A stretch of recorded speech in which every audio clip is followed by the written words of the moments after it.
And welcome everybody to another edition of Historical Geocaching on the Road with geocacher TN Photobug from Chattanooga, Tennessee.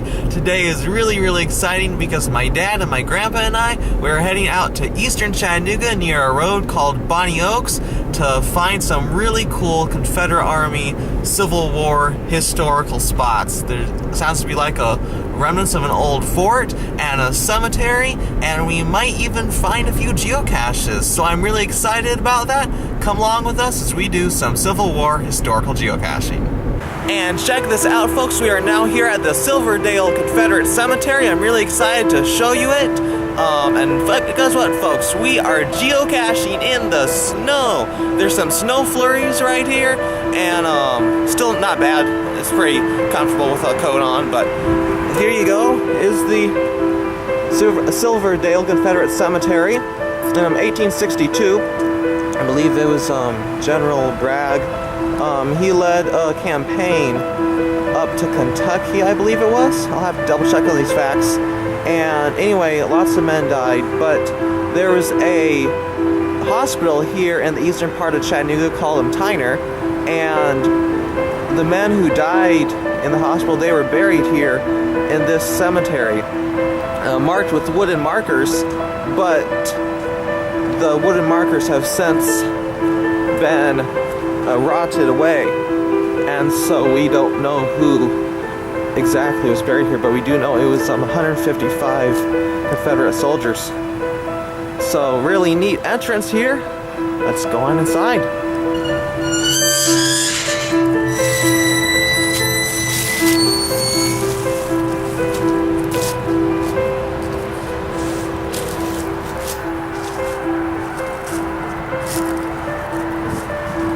All these soldiers here buried, most of them unmarked.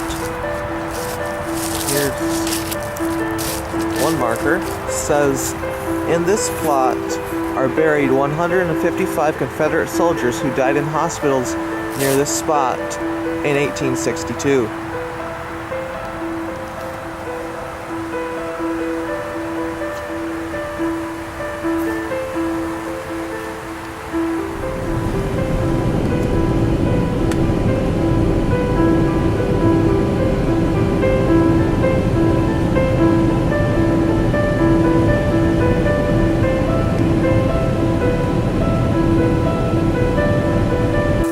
As you can see behind me, folks, we are most definitely out in the snow. We found another really cool historical marker. Check it out. You can see right here, House Campground. Around 1838, many area pioneer residents gathered here at Silverdale Springs for camp meeting revivals. On July 23, 1844, George Washington House deeded 5 acres to the trustees of the Methodist Episcopal Congregation for the purpose of a meeting place for the Methodists. This was the beginning of the present-day Tyner United Methodist Church. Well, that's some pretty cool history. Glad we stopped by this marker. And hey, folks, we have driven just a little ways. Are now right off Hickory Valley Road. Look what we found here, but a historical marker. Check this out. Cleburne's Fort. The Confederate Army of Tennessee occupied Chattanooga in early July of 1863, and the Confederates were expecting the pursuing Federal Army of the Cumberland to cross the Tennessee River well above Chattanooga, cut off the Confederate forces at Knoxville, and attack Chattanooga from the north. Security for the railroad was a primary concern. Learning that East Tennessee Unionists had burned 2 railroad bridges in the Tyner area, which is where we are right now, General Patrick R. Cleburne, an Irish-born division commander, was sent to guard that area.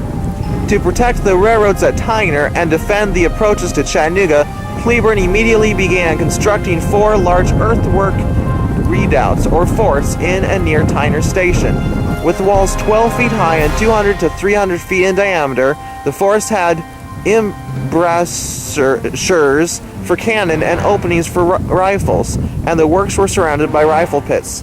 General Cleburne had made his headquarters near one of the main forts at Tyner. One of the soldiers later wrote that while encamped at Tyner's, General Cleburne kept the troops busy by drilling and constructing forts and earthworks. The 4 forts constructed by Cleburne were built of earth with hand labor using picks, shovels, and wheelbarrows. The first fort was built a short distance south of the house that Cleburne used as his headquarters, and about 2,000 feet north of the railroad. It was also near the unfinished railroad from Tyner to Harrison. The second fort was built about 2,000 feet south of the railroad. The third fort was constructed about 2,000 feet north of the intersection of the modern U.S. Highways 11 and 153, while the fourth was built on a hill about 2,000 feet south of this intersection. The federal force is very much aware of the significance of Tyner Station. The records show that after the Confederate withdrawal to Georgia in September of 1863, the 123rd Illinois Mounted Infantry Regiment with Wilder's Brigade of Mounted Infantry that included the 17th Indiana, the 92nd Illinois, and the Little East 18th Indiana Battery crossed the Tennessee River on September 10 and captured a large rebel mail at Tyner Station. Other sources indicate that Union troops burned 2 caissons at that location. After the Battle of Missionary Ridge, the fort at Tyner was occupied by the Federal Army for the rest of the war. Colonel Horace Boughton of the 143rd New York Infantry, commanding a brigade including that unit, was in command at Cleveland with the responsibility of guarding the East Tennessee and Georgia Railroad from Chattanooga to Cleveland, etc. Boughton reported on December 3, 1864 that he had about 200 men and 2 pieces of artillery behind a good earthwork at Tyner Station. In October 1864, Colonel Lewis Johnson, a German-born federal officer, was ordered to the fort at Tyner with the 44th U.S. Colored Infantry Regiment. The 44th was a noted unit of the USCT that has been captured by the Confederates at Dalton, Georgia.